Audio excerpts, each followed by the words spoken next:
Hi, I'm Matt, and behind me is my Orkney Strikeliner 16 Plus.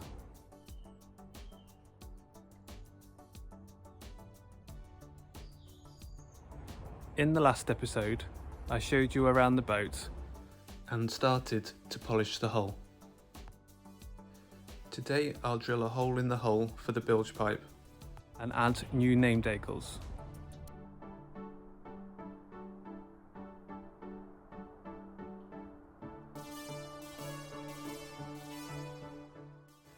I've installed a new manual bilge pump to replace the old one, and also fitted an unreturn valve so that water in the drain pipe does not fall back into the bilge. As there is currently no drain hole through the side of the hull, I will have to drill one myself. The hole must be more than 30 centimeters above the waterline. As here is too low, it will need to go here, just below the rubber fender. I measured the distance to the top of the boat, and then with a 32mm hole saw, I drilled a hole from the inside of the boat. This hole goes through the internal moulding and not right through the hull. The through hull fitting consists of a threaded tube and a nut. So I knew I was going to drill the right size hole. I drilled a 35mm hole in a scrap bit of wood first.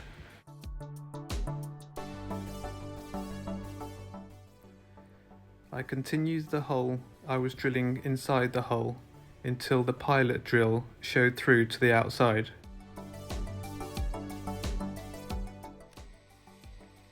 Using the pilot hole as my guide, I could then change over to a 35mm hole saw and begin to drill through the hull from the outside. Masking tape and a few anti-clockwise turns first helps prevent crack the gel coat.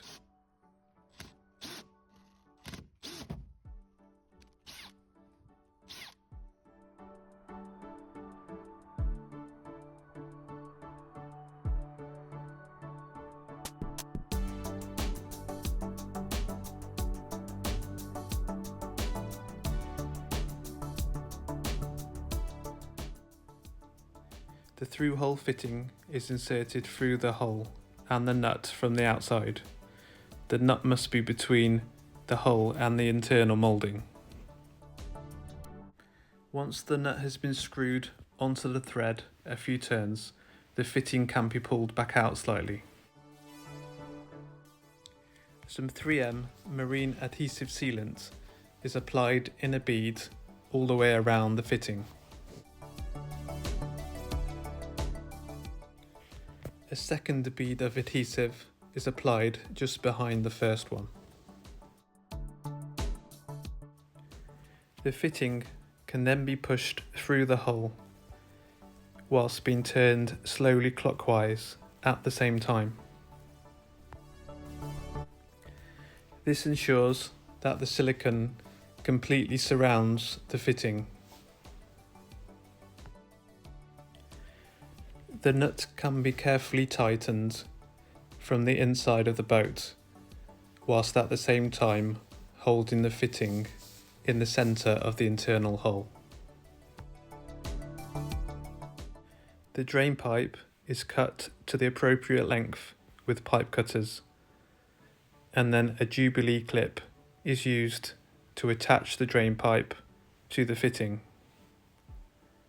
This can then be tightened up with a screwdriver.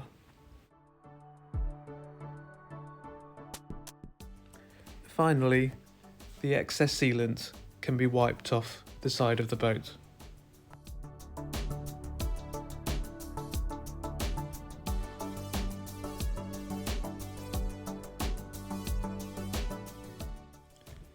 I used a paper towel and a wet wipe, and then some sticky stuff remover to clean it up nicely.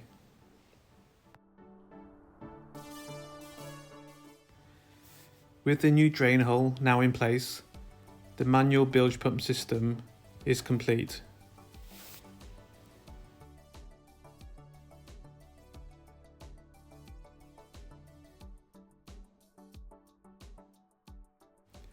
We've had some new vinyl decals made with the new name of the boat, but before I apply them, I am going to clean and polish the hull one last time.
The next thing that I wanted to do was replace the cockpit cover bollards.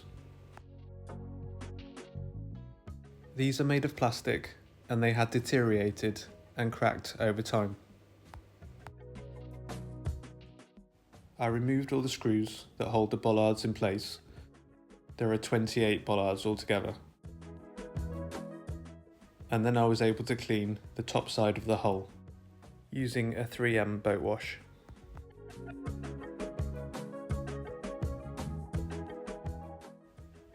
I bought some brand new bollards from Orkney boats and then went around and screwed them all in. With the top side of the hull now clean and the bollards in place, I could apply the yellow and black Orkney Strikeliner 16 plus decals. They are exactly the same as the ones that would have been supplied with the boat originally, and along with the new name decals, they make the boat look much newer. Inside the boat, I polished, then reinstalled the dashboard. At the back of the console was a battery master switch and a switched fuse board. I've removed all of the old wiring so that I can start to rewire from scratch. For now, I have the battery connected directly to the outboard motor. Every 2 weeks since I've owned the boat, I've run the engine to allow fuel to go through the carburetors.